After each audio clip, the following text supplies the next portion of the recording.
contention. The Spartan basketball team came in 4th in the Pioneer League and are in the finals. What? That's right, we'll tell you how they got there. The North girls basketball team tries to make another run in the CIF in that top Division 2A.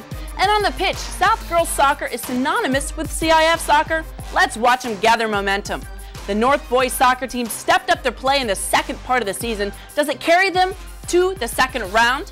And Sports Desk peeps, get fired up because the action starts right now.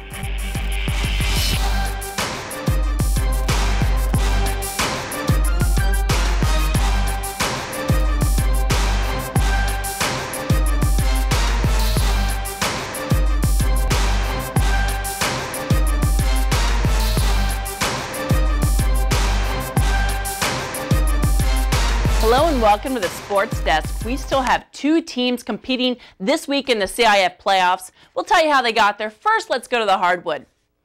Torrance has its own version of an NCAA Cinderella story. The South boys basketball team took a page from Jeremy Lin in beating all odds and really surprising everyone in the CIF playoffs. This number 4 Pioneer League representative tore through their first and second round opponents. And folks, fasten your seatbelt and take it all in from Sports Desk reporter John Lewis.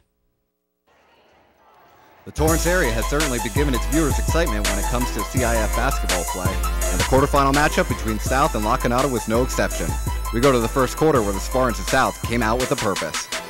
Center Jabron Sawani would start out giving a helpful hand to teammate number 24, Kenichi Hackman, with the offensive rebound and put in. A few moments later, South forward Jake Lai, whose name you'll be hearing a lot of, makes it look easy with a rebound and then a 2-point fadeaway. Number 33, Jake Lai, would then be dished a pass down the middle where he puts it up for 2 and gives South a 14-4 lead more than halfway through the first. La Canada would call a timeout, regroup, and crawl back into this thing. That's when number 12, Darrell Dansby, is pushed a pass from Connor Boyd, and Dansby hits the 3 like he's been doing this for a while. Just a few possessions later, senior Jay Srinivasan shows off his own skill sets with a 3 that's nothing but net. Then, right before the end of the first, big man Connor Boyd takes it to the hole with emphasis to tie it up 14-14 after 1. Boyd would start us off in the second with another dominant basket, as this time he would draw the foul as well, and you could see the adrenaline running through him. South Spartan Jake Lai would say, "I can top that," as he's dished the pass here for the 3-pointer, plus the and one to tie it up at 22 with under 4 left in the second. Center Jabron Sawani would show off his hops, grabbing the inside pass from Lai and making a near dunk to keep the Spartans rolling. But as we close out the half, La Canada's Jay Srinivasan hits another 3, and we would be tied up at 30 at halftime. South coach Leo Clem would talk to his boys about spreading the floor and executing cleanly. Jabron Sawani tells us about taking control. I do like having it, I like it if it doesn't go my way one time. I like to keep getting it a couple times, feel up my defender a little bit, Sometimes there's other people open for a pass, if I get double teamed, and it opens up a lot of things for us, so I think it works out pretty well. In the third, La Canada's Darrell Dansby shows off his pretty shot and follow-through with a 2-pointer sent from near the foul line. South, though, would start moving the ball around, and number 10, Mark Krasia, is found open outside for the good-look 3. And then you've got to check out this play. Amar shows off his speed, getting by multiple defenders and handing it off to his man, Kenichi Hackman, to give South an 8-point lead. But he wasn't done yet. A few minutes later, Jabron Sawani would hit up Amar, who would hit the fadeaway and put 2 more points on the board for South. La Canada would only be down by 5 after 3, so going into the fourth, Jake Lai and South would be back at it, hitting a 2 and drawing the foul. Lai would then get dished the open look pass under the basket, put it up, and give South a 47-39 lead. But La Canada and Jay Srinivasan would climb back into this thing, Srinivasan hitting the 3 here, and then a few minutes later, Srinivasan was at it again, making it look easy, and La Canada would only be down 50-49 with under 2 left. La Canada would tie it up and go for the lead, but Jabron Sawani says, "Not in my house," and he stuffs it down, and we're going to overtime, folks. South coach Leo Clem spoke to me about what he told his players in between that minute between the fourth quarter and overtime. Frankly, I just used that time to settle them down because they were a little frustrated since we had control late and we had the last possession didn't take the right shot. So they were a little frustrated, so I spent the entire minute between regulation and overtime to just calm them. In overtime, South would once again start out strong, getting number 15 Garrett Nita involved with a pretty shot up against the glass. And then Jabron Sawani would take it to the hole, delivering a big basket for South to give them a 4-point lead where the Spartans could focus on defense. And that's what they did. A last-ditch effort by Lacanata would get in the hands of Sawani, and South would go on to win 59-58 in overtime. It was definitely a mental effort. I think everybody was using the screens, everybody was cutting well, you know, everybody was basically moving with a purpose, and that helps a lot always when everybody's all tuned in. It was the battle of the Spartans as La Cañada took on South Torrance High here under the beautiful lights of South's new gymnasium. It became an overtime thriller, and South rose as the aggressor and will now move on to the semifinal round of CIF play. Reporting for the Sports Desk, I'm John Lewis. Thanks so much to John Lewis for that report. Man, what an exciting game. I couldn't pick my favorite spot, rather. And there's really nothing like Jake Lai. He led the Spartans in scoring, and Jabron Sawani dished up 13 points and 8 boards. Let's see how they did in their semifinals. The Spartans relied on smart basketball in this one, but what really brought them a win in the game against Yorba Linda was the mental toughness. After being down 14 points in the fourth quarter and a timeout, they kept trucking with smart fouls and capitalizing on Yorba Linda's turnovers, ending the game on top with a 21-3 run. And Jabron Sawani came in with a double-double, and all of the points on the board were scored by Sawani and the rest of the starters, Jake Lai, Garrett Nita, and Amar Kurkeja, and Kenichi Hackman. South will play top-seeded Calabasas in the final game at Anaheim Arena, and good luck.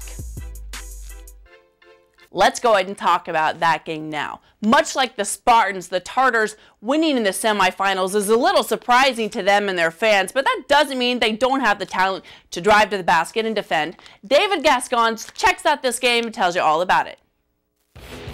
Thanks, Bonnie. I was really looking forward to this matchup. It was David versus Goliath.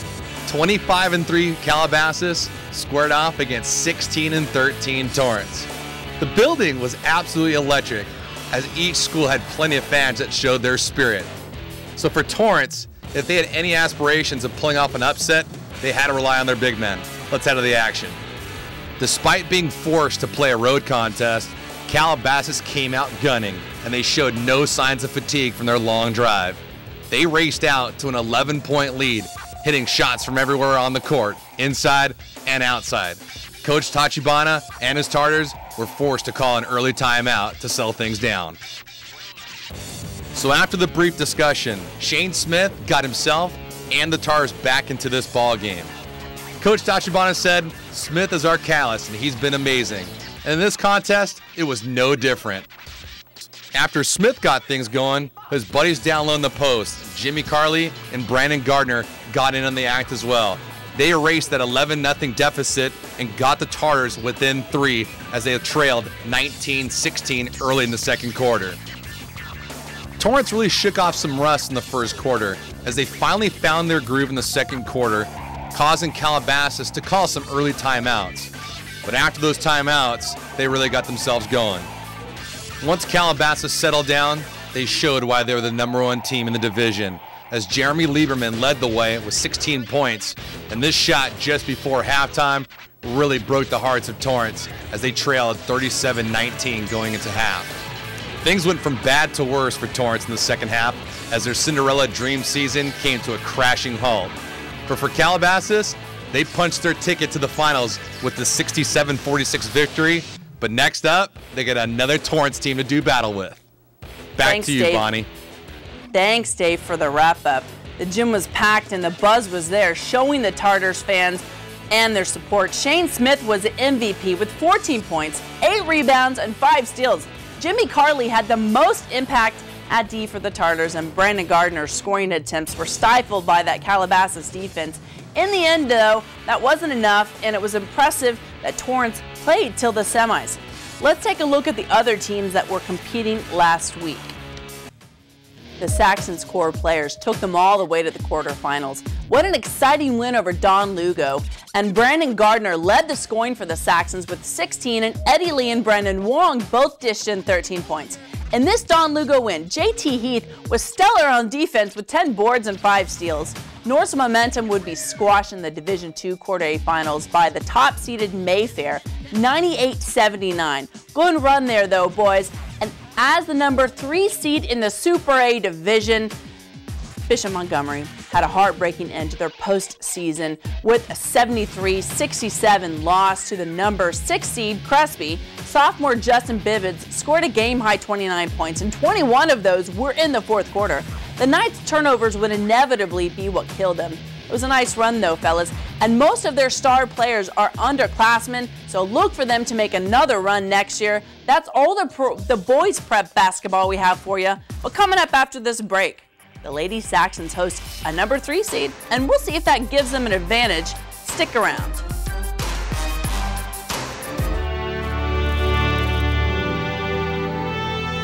Each year, thousands of people come to visit the Vietnam Veterans Memorial. Many reach out and touch the wall to feel some of the 58,000 names that are etched in black stone. But they were more than names. They were brothers, sons, husbands, and friends.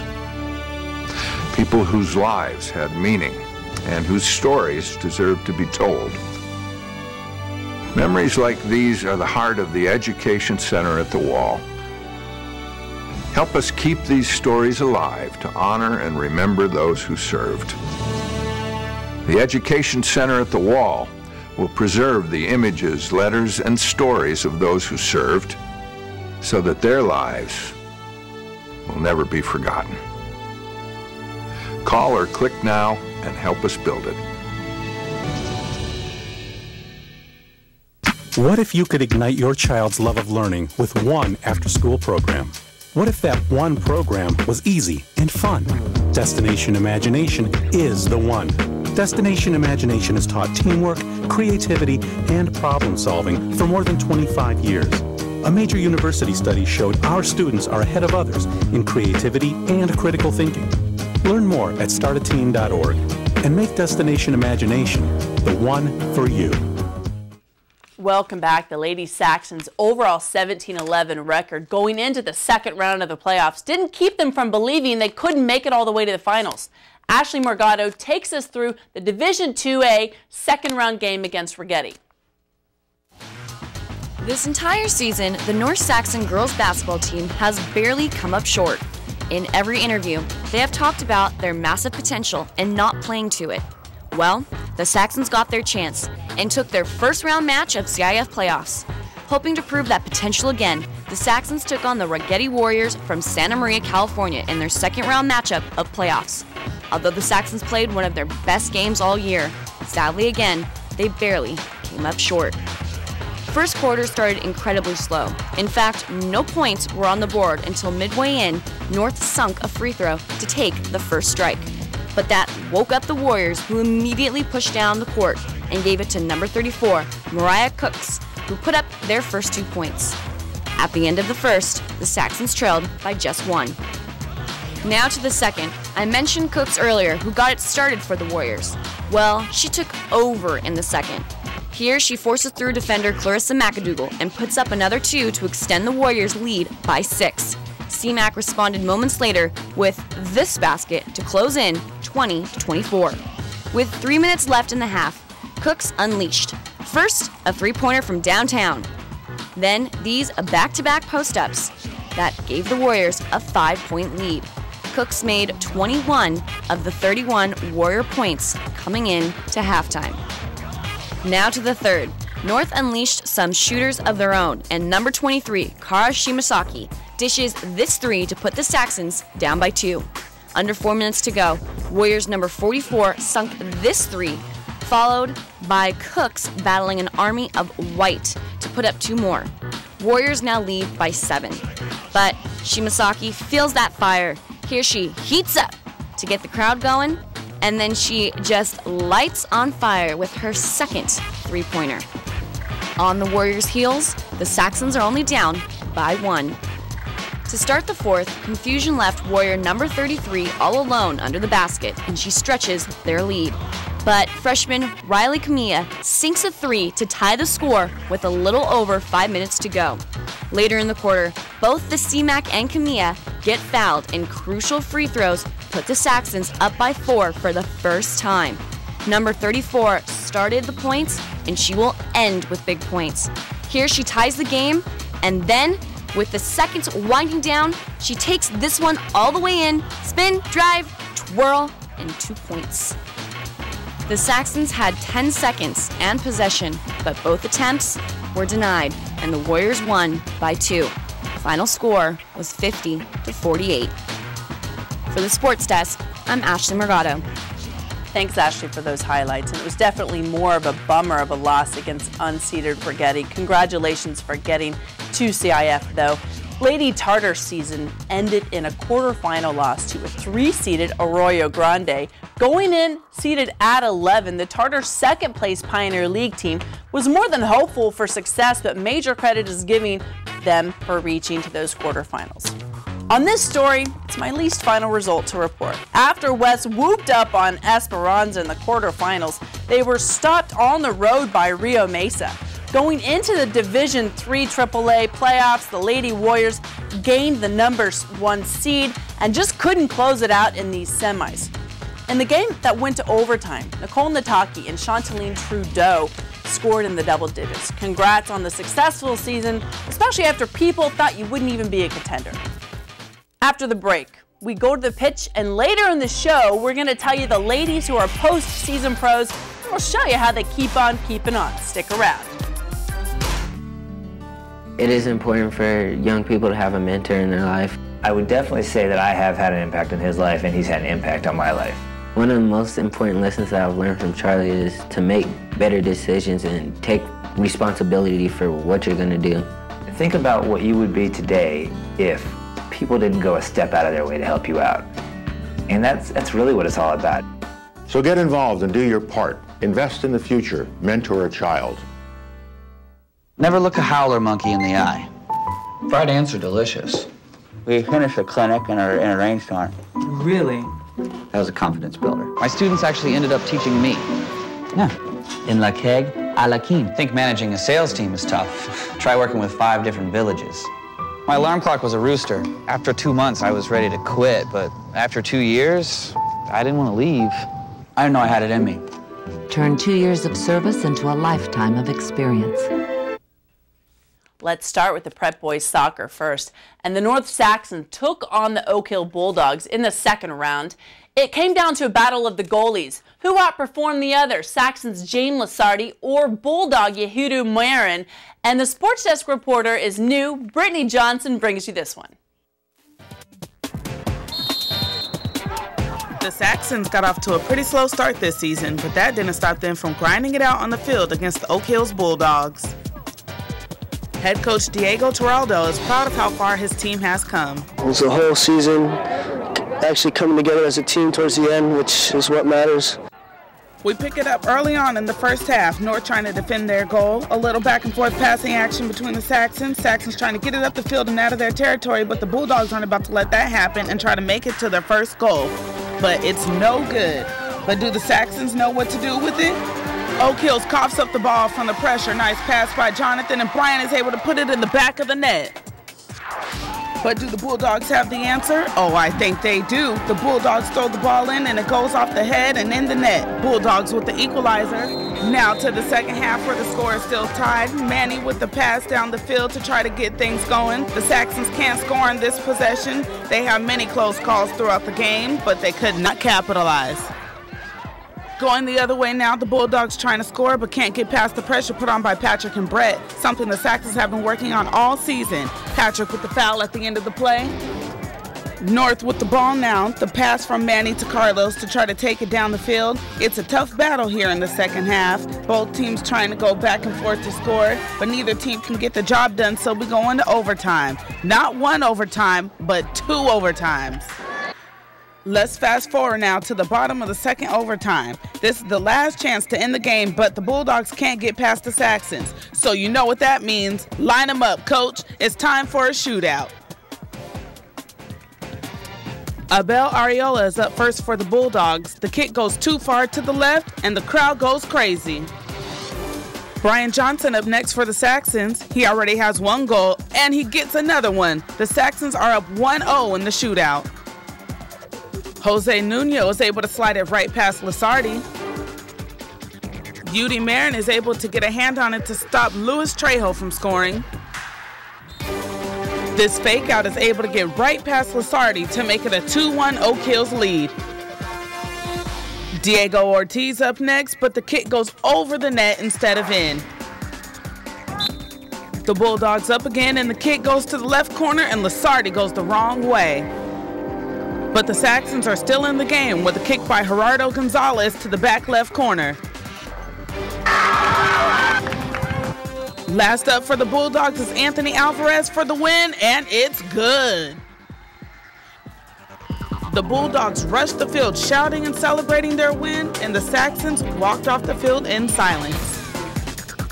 Although the game did not end in North's favor, Lasardi told the Sports Desk that penalty kicks are still his #1 love. Penalty kicks, in my opinion, is one of my strongest aspects. All my teammates know it. That's the thing I thrive on. When there's a penalty kick, my confidence is up.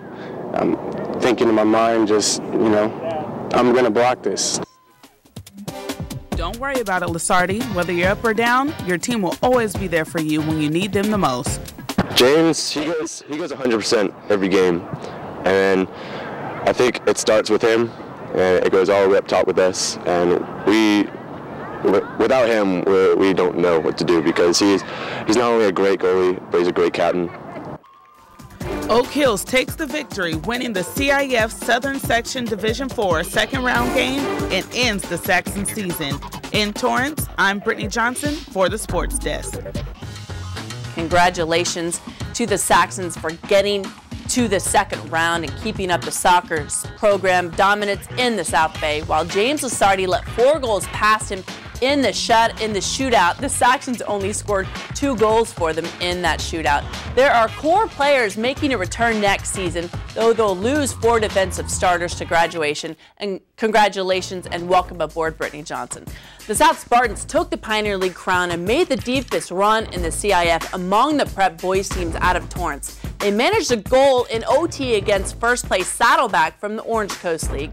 And the quarterfinals brought 1 goal from the Spartans, but that wasn't enough as they lost to El Rancho. Stick around, we've got more to come. This neighborhood sure has changed a lot over the years. There was a time when people like me couldn't live here. I will never forget being told I wasn't welcome in this neighborhood. Well, I own this building now.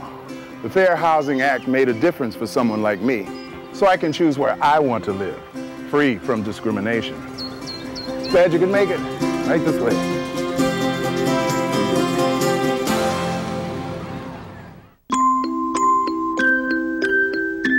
All of these babies are part of the same family, the Text for Baby family. Text for Baby is a free service for moms during pregnancy and until their baby's first birthday. Each week, moms get free text messages on nutrition, labor, delivery, breastfeeding, immunization, things moms need to know today. And your phone company won't charge you for the text messages. Sign up now. Just text the word baby to 511-411.